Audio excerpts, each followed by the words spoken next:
We are Spud and Joey. We are best friends, dads, and realtors.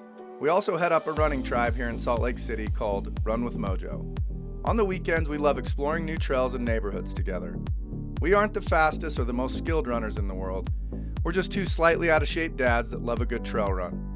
We love running as much for the opportunity to clear our minds and have a good laugh as we do for the run itself. As runners, we know how mundane running on a treadmill can be. That's why we created the Come Run With Us project. So the next time you're on a treadmill, you'll have a cool trail to explore and a couple of buddies to run with. No matter what time of day or where you are in the world, you can always come run with us. Welcome back to the Come Run With Us project. We're here on the Bonneville Shoreline Trail, and our favorite section of the Bonneville Shoreline Trail between Hidden Valley Park and Corner Canyon.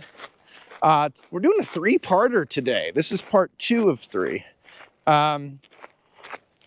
We left you on a hanger last episode. Oh my gosh. And our hanger was actually a hanger from 5 episodes or so ago. Hey, it was only like 3 now. You probably noticed that we did 2 shows where Brenner did like a thing where he's on his treadmill and he's all like, hey, that part 2 didn't work, so we're gonna do this other one. And then that part 2 didn't work. And so it's us. We technical difficult. If technical difficult was a verb, that's what we do. We technical difficult. So Spud was going to catch you up on some of those hangers we left you on, which college, ways Katie hurt Spud's feeling. He did say he was going to catch us up on the last 15 years of his marriage. Yeah, but nobody remembers that part. And honestly, be glad that you missed that, because we got to it and we're like, so okay, catch us up. I thought it was gonna be life-changing. He's like, oh, I can't really think of anything that's happened in the last 15 years. Honestly, like Joey brought up some killer like the time when Katie just like goes to Vegas with me at like midnight to go to the When We Were Young festival. Yeah, and I was like, it's 11:30 and Spud's like, hey, I got an idea. Let's throw our kids in the car. Let's drive to Las Vegas right now. In the morning, we'll go to an emo fest, a 2-day emo festival where we'll get no sleep. We'll be on our feet all day in the Vegas sun, listening to emo, which might be the worst part of all of this. We'll sleep on your sister's floor. And Katie's like, yeah, let's go. No other wife. No, like when you put it like that, I was like, that is true. Let's jog it out. And then like there's a lot of like Katie is like, again, on the last episode I talked about how I am the problem, you know, a lot of the times, because I get so excited and so amped up about stuff, and then I instantly lose all of that excitement. So every project, everything I do is like halfway done. Nothing ever gets like finalized. What are you doing? You scoot over to that side. What are you doing? Just trying to give people the view. You know how we do. And so, yeah, like Katie, honestly, like, you know, like she obviously is probably not perfect, but she is great and she puts up with me. She just hurts my feelings a lot, but I realize it's kind of how my reaction, because all we have in life is choices, and you can choose to react to something in a negative way, you can choose to react to it in a positive way, you can choose to like let it help you instead of hurt you. And so with Katie, it's so funny how little, and it's very similar to you, like just it's little things that y'all just it's just a little dig, and it just hurts my feelings, and I don't really realize how much it hurts my feelings. But we talked about the stair one, you know, how going up and down stairs is so fun for me. And you agreed with her, so that was cute. Yeah. Well, I agreed to some extent, but then I was also like, who cares if you have a weird way of going up and down the stairs, you know? Oh, it just freaks her out. If she was like, hey, don't fart in public anymore, that's a weird thing that like, you'd be like, yeah, okay. But going up the stairs your own unique way, who cares? No, so the one yesterday was the dumbest thing. So I'm at work and she's like, hey, you should go get the pie for us because it's like the greatest pizza in the world. And they're the only place that has like gluten-free and vegan pizza that I can eat, and it's actually good. So I was so excited. So I text her back and I'm like, oh yeah, like why don't you go ahead and order it and I'll pick it up on my way home. And I was like, I don't know when I'm leaving though. And so she's like, well then you just order it. first thing that kind of was like, oh, okay. Well, But that also made sense though. well, yeah, but also like I was like, or you could say text me when you're leaving and I'll order it because I know you're about 15 to 30 minutes away. But isn't texting her roughly the same amount of work as just ordering it yourself? In fact, it creates more work because you know what I realized? There's a text and an order. I realized there's a whole backstory I need to, okay. So Katie understands ordering a pizza for me is probably top 5 it's a love language hardest things for me to do. Not a love language. It is absolutely soul crushing for me to call and order a pizza for 2 reasons. One, so nervous I'm gonna let her down and order the wrong thing and get something bad. And then by the time I get over... How long have you guys been married? 15, 16 years? You don't know her pizza order? No, I do. But like, I'm so hyper focused on that one that so what I do is I'll get whatever the family needs, and then I usually tend to forget what I want because it's too much to deal with. So then I either don't order it or I get it weird, and then I get like super awkward, and then I'm sad. So anyway, ordering a pizza, I don't know, okay? It's just hard, and I hate it, and it's like one of my least favorite things to do in this world. And so I was like, you know, dealing with that, which again is me. It's a me problem, not a her problem. Let's just go right here. So like, this sounds serious. I mean, not the. I love how you're unpacking it right now. Yeah, you're like, let me Joey eyes this. Where to begin? Okay, you know what? Let's just keep going. I'm just going to where she hurt my feelings. Yeah, that's it. Okay. So yeah, you're right. I haven't even got there. Yeah.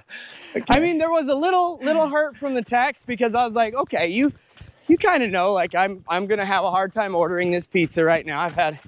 My brain is fried, but anyway, all that. So then I get there. I've forgotten the order number, and I don't know if you've ever gone to the Pie, but you walk up to that order or that takeout window and it's, what's your order number? It's not what's your name. It's not your phone number. It's no number that you'd remember. It's a 3-digit number that is basically your pizza code. And if you don't have that pizza code, you're effed. No pizza for you. 1 year. Exactly. And that's what it reminds me of. It's like, if I don't get this right, I'm not gonna get the pie. And so I get up there and all 4 of them in front of me. What's your order number? Just throw it out. All these dudes, they were too. prepared. Yeah, and I'm like, really? Not one guy ahead of me could've. So I'm of course beating with sweat, super nervous. What was the order number? I have no idea. So I get up there and I look her in the eyes and I go, I 100% didn't write that down when my wife gave it to me, and I'm really sorry. Because my wife ended up ordering the pizza anyway. So I texted her and I was like, hey, I'm leaving right now.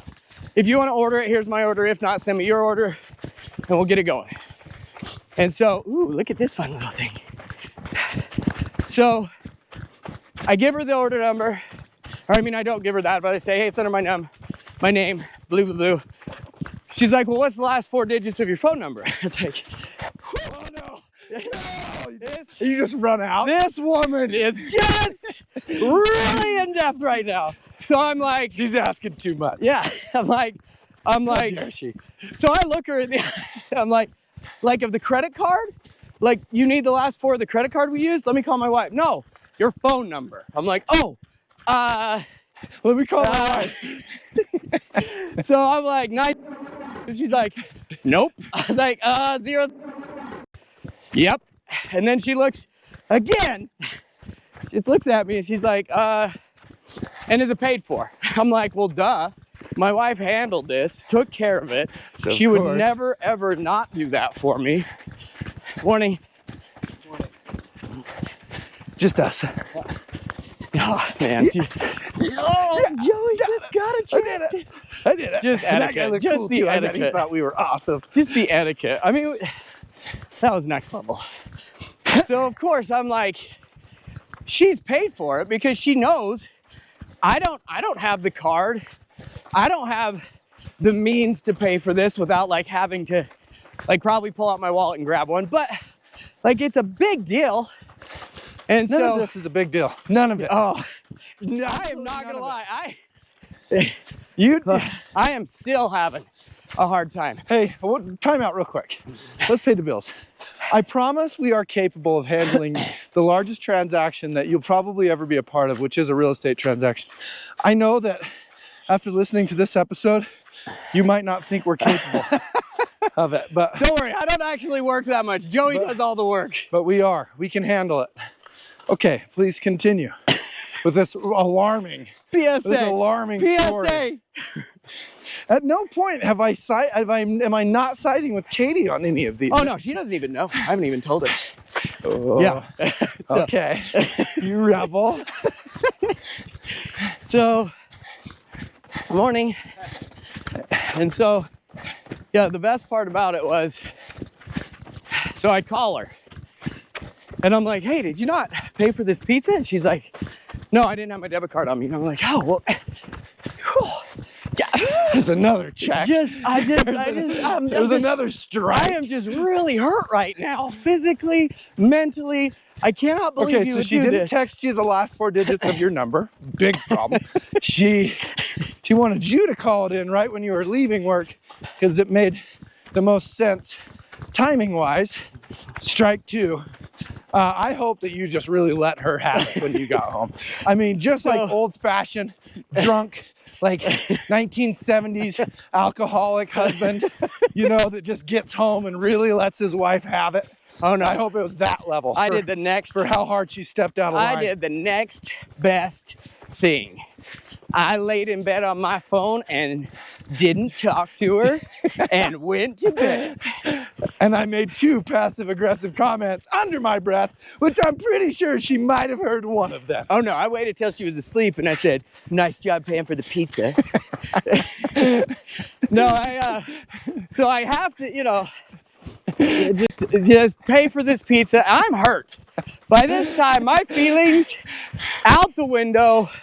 I'm also hungry, tired, overly emotional. Sure. Might cry. I mean, after all that, how could you not be overly emotional? And Wow. so my feelings, I know that sounds, you know, obviously she was in the wrong in a lot of ways, but I might have overreacted.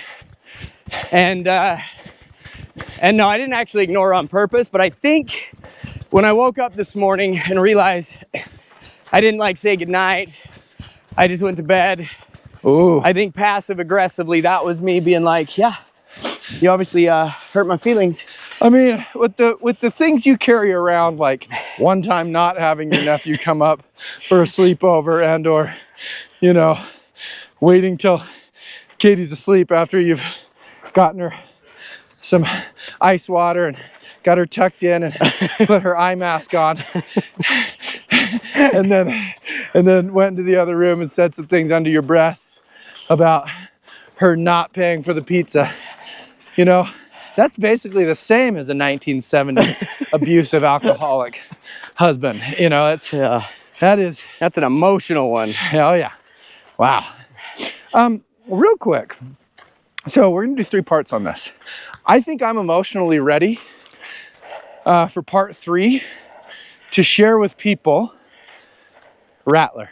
Oh, because we are on the Rattler Trail right now where it all began. And this will pay homage to all of those episodes that were lost to the void. Man. And Spud and I, Rattler too. We were training for the Jackpot Ultra, and we did like a 5-hour run, one freezing cold January morning.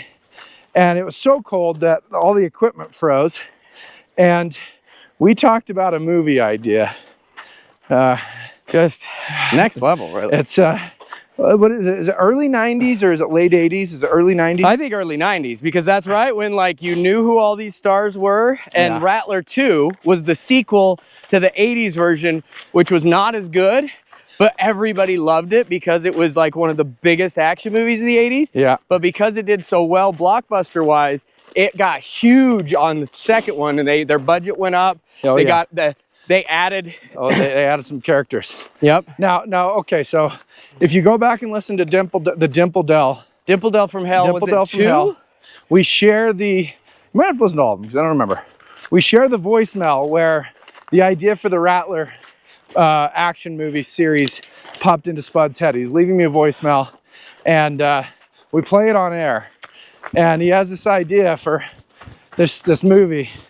And Rattler 1 was a success. It's like Rambo, but low budge, you know. And then Rambo 2 was we're gonna destroy everything, kill everything. So this actually stars Jean-Claude Van Damme, and is it Sylvester Stallone? Yep, Sylvester Stallone is his estranged brother. And then we got Kim Basinger. Kim Basinger is the love interest, and the large Asian kung fu guy from the movie Bloodsport, the bad guy from the movie Bloodsport. He's obviously in it. He's the bad guy. Yep. He's the club owner where Kim Basinger works, and Rattler is Jean-Claude Van Damme, who is a rough and tumble police officer. He's doing an undercover sting. Yep. Kim Basinger works at the nightclub that the Asian guy from Bloodsport owns. And remember, Sigourney Weaver. Yep. Is she the head of, like? She is. Okay. She runs she's the head lady, you know. But is she going to be in charge of the good guys, the bad guys, or do we find out she's actually a spy and has been working for the bad guys the whole time? And Rattler, Jean-Claude Van Damme's been looking up to Sigourney Weaver whole first movie. Like, that's his mentor, because she's the one in charge of this giant, like, cop force. But then she goes around him. Is that how I think Sigourney Weaver could actually. Now it was still a little too misogynistic back in the early 90s, so she couldn't necessarily be the police chief. Oh, but that's I like her in that role, but it's too soon. That is a good point. I always pictured, you know, and it just was magic flowing from us when we talked about this first time, but I always pictured Sigourney Weaver and Kimmy B as they both worked at the club for this guy. I mean, they went there, you know, they were just a small town girl, Kim Basinger. She went there and to New York to be a dancer, you know, and she's working at a club. She didn't know she was working with this massive crime syndicate. Yep. You know, it was just her and Sigourney Weaver got caught up in all of it. That makes sense. But let's table that. Is that our hanger, or did we basically just talk about the whole thing? I mean, I was just gonna use that as a hanger. Oh, I'm sorry. Yeah, no, for part 3 Rattler 2, man, to this day is one of the greatest films has never been made. But man, so you find out in the movie that Sylvester Stallone. Okay, no. Here's how it all worked out. So Jean-Claude Van Damme is a rough and tumble. Wait. We have it backwards. Sylvester Stallone is the rough and tumble police officer, right? And Jean-Claude Van Damme is ultimately the Asian guy's adopted son. Oh. Who the Asian guy sent him back to Tokyo to train through his youth to then bring him back. And Sylvester Stallone and Jean-Claude Van Damme don't know they're brothers. Oh, and so good. Large Asian crime boss sends him after him. They bring him together. They fight. Yep. At first. But maybe as babies, they got like, their parents had this weird thing where they give them like, they have a birthmark or something. Oh, yeah. And so when they're fighting, of course their shirts are going to come off. Yep. So their shirts come off. They see this like third nipple they both have or some cool thing. And then all of a sudden... Sylvester Stallone, who of course his dad was not in the picture, raised by his mom. His mom always told him that this birthmark on his wrist was a sign that, that he was, you know, something special or whatever. And then he and Jean-Claude Van Damme go to hit each other. Oh. So it's like they'll do one of these like and they see it. And they see it. Their faces. Yes. And then they realize. Oh, cold chill. Look at this. Cold chills, Joey. Cold chills. Yep. What? Okay. So so then they go and take on the crime syndicate. They realize syndicate. that that blood is thicker than water, and they have to take out the crime boss together, of course, to save Kim Basinger and Sigourney Weaver, but also just because it's the right thing to do. Dude. And Jean-Claude Van Damme has an entire crisis because, you know, he thought that this adoptive father who sent him to Tokyo to train, and you know that you're going to have that scene where Van Damme... Can I see that? No. You know you're going to have that scene where Van Damme does the splits. Oh, yeah. He does the splits in his training. He's kicking a wood. But that's during his montage when he's having his exponential crisis. His montage. Existential. I think it's existential crisis, not exponential. Exponential is like it's exponentially better. I'm just saying that wrong my whole life. Existential. Okay. Existential crisis. Okay. So montage. So we got the badass, like, you know the 80s, 90s music where it's like dun, da, da, da, da, da, da, da, da, da, dun, da, da, da, da, da, da, da, and it's like the you know. There's a saxophone. Oh yeah. In there, an electric guitar. But the guitar. saxophone comes in at the end when the sun's coming down. Sure. And no, all the of saxophone a sudden, is during the love scene, because in every early during 90s film you do his see crisis, boobs. he goes and sleeps with Kim Basinger, obviously. No. What? No, that's not how that works. How does that not work? Which one does Kim Basinger love? So I love the rough and feel tumble like cop? She goes for Sylvester Stallone. Sylvester Stallone being the brooding man where he just cannot be in touch with his emotions. Sure. He pushes her away. She then goes and gets with Jean-Claude, because Jean-Claude, he's been to a different country. He's a little more aware of what he's doing. And he's also going through, because he's been training in Tokyo with the Kung Fu master. Well, and he's been going through a lot. But then, unfortunately, at the end, Kimmy B, she goes for Sylvester Stallone, and Jean-Claude's okay, because he realizes that he only did that because he was confused. However, so Kimmy B does go with Sylvester Stallone. Yep. I don't like her. I don't like her muddying the waters. Well, they only kiss. That's weird. They only kiss. Yeah, like her and Jean-Claude only kiss. It's not like... I think that needs a rewrite, but we'll talk about it later. Okay. We'll talk about it later. So, I do have to, you know, the guy in, I want to say he's like maybe the stuntman guy. He's in the Austin Powers movies. He's got the eye patch. Oh yeah. Okay. We get to Rob Lowe. Number 2? Yeah, the older one. The older when he's old. You know, he's got an eye patch. Oh, Michael Caine, the butler from the Batman films with Christian Bale. Oh, that's actually even better than who I was thinking. But he wasn't that old back then. We got to think of a 90s guy. I need a 90s dad that is just solid. We'll go back to that. However, we'll talk about casting about that. We get towards the end, and we're turning around here, by the way. Oh, okay. Did you get our Rattler, where it all started? Rattler. Oh, man, this is just bringing back some memories. You know? Oh my God, Rattler 3 that you're going to talk about. Rattler 3, Ghost Fall. Oh! Oh! Okay, yeah. The reason why? Guess what we find out? This dad comes on the scene in the last few minutes of the movie, and he looks at Sylvester Stallone. He says, "Where's your brother?" And he looks at him and he goes, "He's right here." And he's like, "No, your other brother." And then all of a sudden, cut scene. And we get to see... No, now hang on. Hang on. Do we add a third brother? Or is just the dad that was never a part of it? He's actually been there kind of the whole time. Oh. And he's a badass too. Oh. And he had been watching them. What if he's the police chief? He's the police chief. Police chief the whole time. Yes. Oh. And Sylvester Stallone has always talked to him like the dad he always wanted. Been there. He's always helped him through.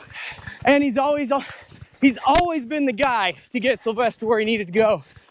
Or Rattler. You know, we might have to lose Sigourney Weaver in this. She got kind of lost in this new No, sauce. because Sigourney Weaver is still she's Kimmy B's like helper. And remember how the women in those movies only got a little bit of action on the scenes? Yeah, that's true. That's true. So you only see Sigourney Weaver a couple times where she's helping Kimmy B make decisions because she has to have someone to talk to.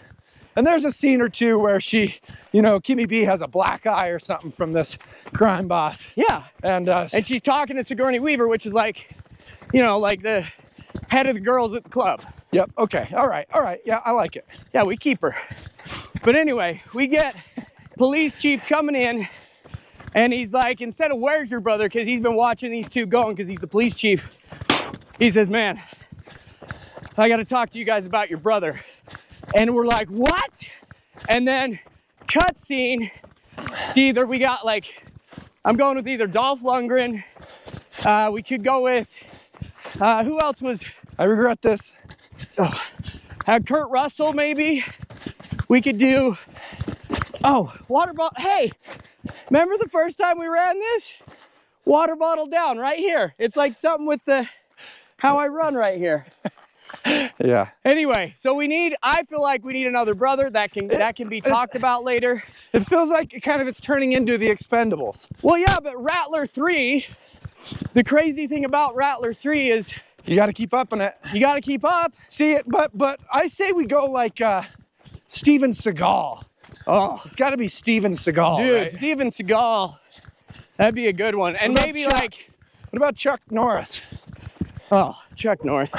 Well, I feel like Steven Seagal would be a good one, because maybe we could have like, Steven Seagal's been like training. Maybe the cut scene is we go to the Kung Fu master that was training Jean-Claude is now training Steven Seagal. And you realize that this whole time he's been training him to go take down, you know, these guys. And now he has to go take down Jean-Claude. And it could be maybe his like, I think we need to organize some thoughts. yeah, but I'm feeling it. I'm feeling it. I'm just saying, Rattler 3, we don't even know how it's going to go. These are things. That's a hanger. That's the hanger. Let's put a pin in that. Because guess what? When we were filming Rattler 2, we had to have that cut scene at the end. So we just kind of threw something together that the police chief said, now we got to go, hey, writers, write this shit, make it good. Yeah, I like it. Okay. So that's Rattler 2. That is the greatest action sequel of the early 90s. And honestly, there was some, there's something to it. I mean, I know we gotta write Rattler 1 first, but Rattler 2 is gonna be great. Yeah. Well, because back then I feel like was actually the age of like, this sequel was actually better. Like we had, For sure. the Star Wars sequel, Return of the Jedi. We had Indiana Jones. I feel like the second one of that was amazing. We had Terminator 2. Temple of Doom. Temple of Doom was the worst one. Okay, sorry. The Last Crusade. But the Last Crusade. The Last Crusade was special. But yeah, like I feel like it was back when like, you know, Judgment Day, Terminator 2. Judgment Day was the greatest Terminator of all. Yeah, and you That had is just special. You had all of these like Rocky 2, Rambo 2. 2. Now the origin story of Rambo is awesome, but it was dramatically lower budge. Yeah. So I just feel like we have to keep up with that, and obviously have like these like, you know, this way better sequel with another person that's cool, you know? Sure. Like So even Batman Returns. I loved Batman Returns. Man. Wait, the Michael Keaton Batman Returns? Yeah. Yeah. Like That was good. the first Batman was great. Wait, but wasn't Kim Basinger in Batman Returns? I think it was, yeah. Yeah. Yeah, that was good. So what was your hanger with your song? Because I thought that was going to be really cool, and then So in the last episode, Spud and I talked about the fact that 1996 was our overlap year in middle school, because our middle school was 6th, 7th, and 8th grade. And when Spud was in the 6th grade and I was in the 8th grade, it was 1996. And and I did some looking up because I was telling Spud, I've enjoyed listening to the podcast because I've been doing a lot of running on my own, and I've been listening to the podcast more than watching it. Just haven't had as much time. So I listened to the Traileoke episode and just really enjoyed it, and it got me thinking, what was our mid 90s overlap number one song. Top 10 songs of 1996. And we can do a little Traileoke with this, because boy did this bring back some Just memories. bring back some memories. Oh, in fact, I only have top 8, but that's okay. So, do you know what? Let's start with, see if you can have a guess what you think the top 8 songs of 1996. Oh man, See if you I can would have think of thought it one. was like either Mandy Moore, Nope. Christina Aguilera. No, it's too soon. Too They soon? haven't hit yet. Oh. They're just getting ready to start their music careers. Let's see, 96, maybe, and TLC was on there. She's maybe not on this top 8 What about list. Salt and Pepper?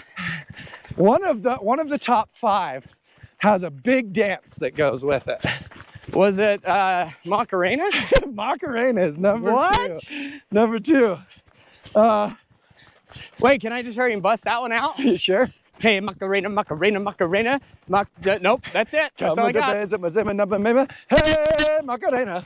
But the funny thing Hi. is I could do the dance pretty easy. Oh yeah, dance is no sweat. Okay. Mariah Carey is on here. What song? Always be my baby. Oh, I hate Mariah Carey. Yeah,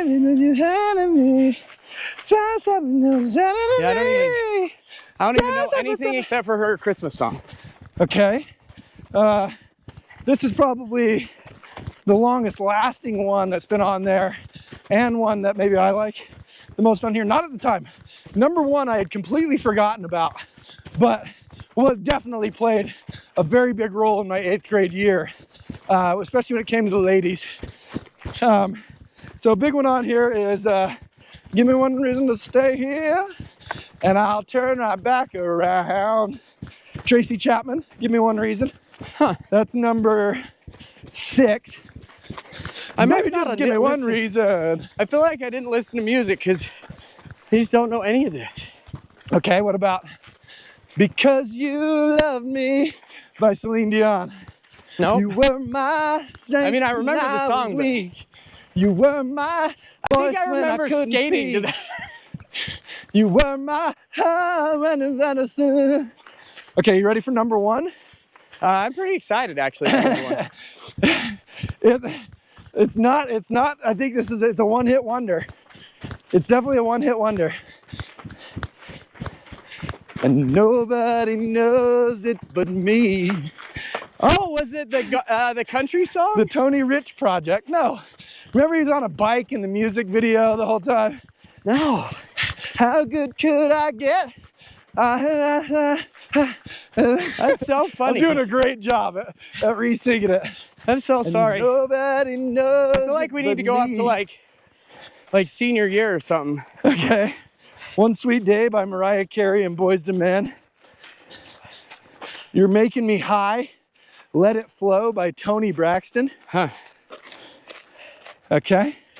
Nothing. Let's do, this is top 10 of, I don't know if it's 95 or 97, but I think it's 97. I think I did first year of me being in high school. Okay, and these will be, I think you'll know more of these. So, Mariah Carey's on here again with Hero. And then a hero comes along with the strength to carry on. No? Nope. Okay. I do remember skating to that as well. Skating rink obviously was big at this time because that's where all these songs take me. Oh yeah, and rollerblades. Yep. And so you'd go on Friday nights to the skating rink, which was just an old basketball gym. That was so amazing. And you'd skate in a circle. And you'd hold hands with girls on couple skates. Oh man, that was so cool. It was like dancing. I mean, your hand would get so sweaty, you'd be super awkward, be super nervous. She'd be judging you about your sweaty hand.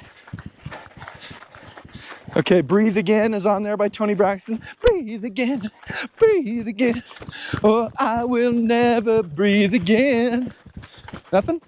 Nothing. Okay.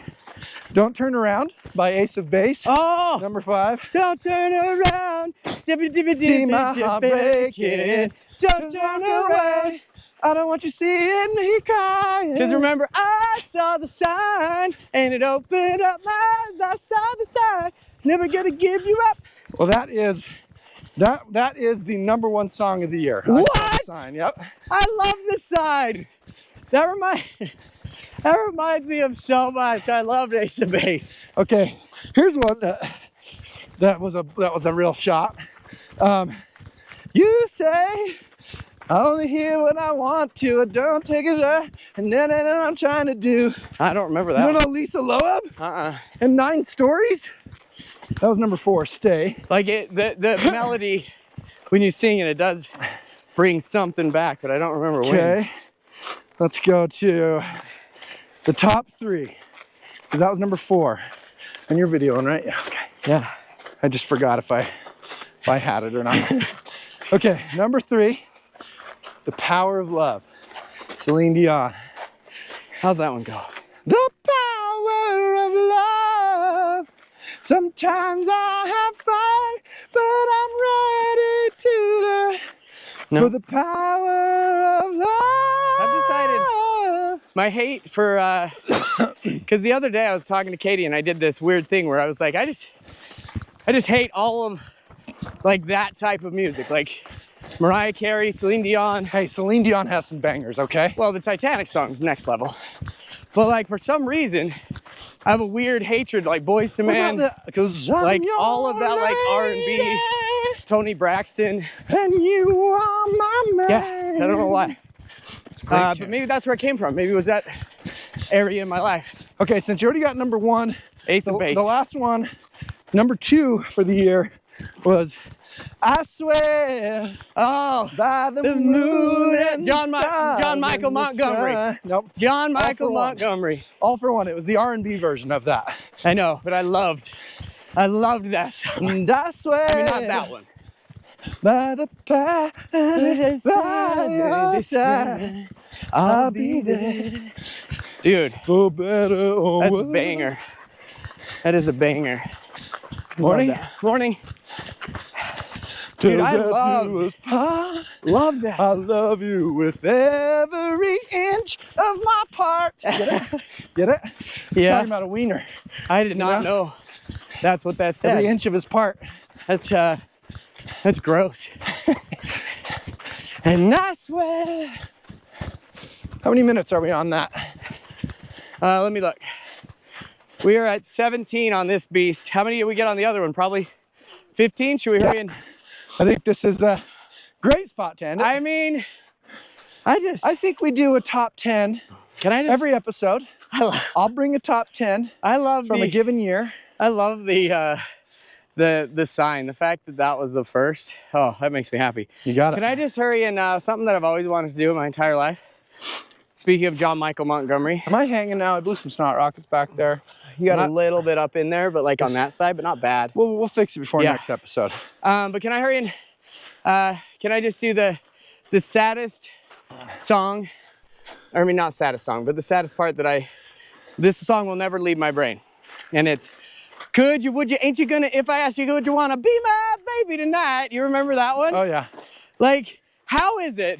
Wait, isn't it the take a chance, slow dance, make a little romance, be my baby tonight. There's like 5 different sections of that song that are like, if I asked you, would you wanna? It's would you, ain't you gonna, if I asked you, would you wanna be my baby tonight? Like that's how sad, like I can't remember, anything on these songs that I love. Anyway, I think it's funny. And then there was his song that was they were like at an auction. Oh yeah. And it was like the auctioneer song. Oh, I can't remember that one, but man, that one. No, my buddy actually just did a thing on his stories where he sang that song in like a really weird, John Michael Montgomery. How does that go? How do you start that one? I'm trying to remember that one, because that one. I said, hey, pretty baby, want to give me a sign? I'll do everything to make you mine on mine. I'll do everything and be at your beck and call. Never had to see anybody looking so fine. Man, I gotta have her. She's a one of a kind. Going once, going twice. Sold to the lady in the second row. She's an 8, she's a 9, she's a 10. I know. She's ruby red lips, blonde hair, blue eyes. Oh man, I gotta have her. Like goodbye. Well, that was what you'd always sing though. Ruby blonde hair, or ruby red lips, blonde hair, big eyes. Yeah, I know, but it was funner to say big boobs. That's so sad though. Better. But see how like we can bust that out, and it's like. Or like Boot Scoot and Boogie, we could probably do it. Man. Way down yonder on the Chattahoochee. Never knew how much that muddy water meant to me. But I learned, here I can film. Oh, but we're cutting this one. We do need to stop this episode. Yeah. Okay. Thanks for coming on and run with us. Hangers for next week.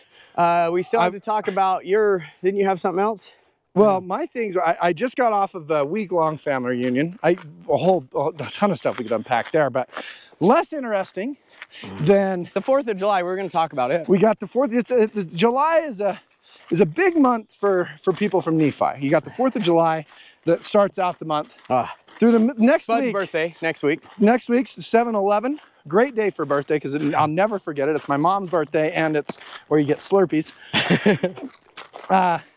But next week, the Ute Stampede Rodeo rolls into town. So excited. Are you going this year? Yeah, I go every year. Me and Meadow, for the last 2 years, have gone.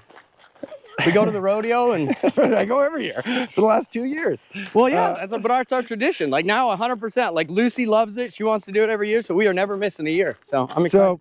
So this year they added a night. Did you see that?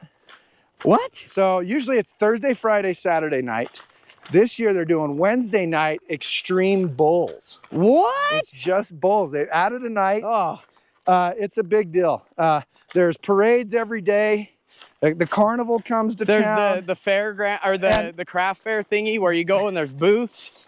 And the most controversial thing of this, it's gotten so much pub. The Killers, they did an entire album on Nephi, and if you go on YouTube, they have it's kind of like a little documentary thing where they do on Nephi, and they showcase in fact, the skating rink where we went. If you go check this out. In fact, Brenner, you got to look this up for us.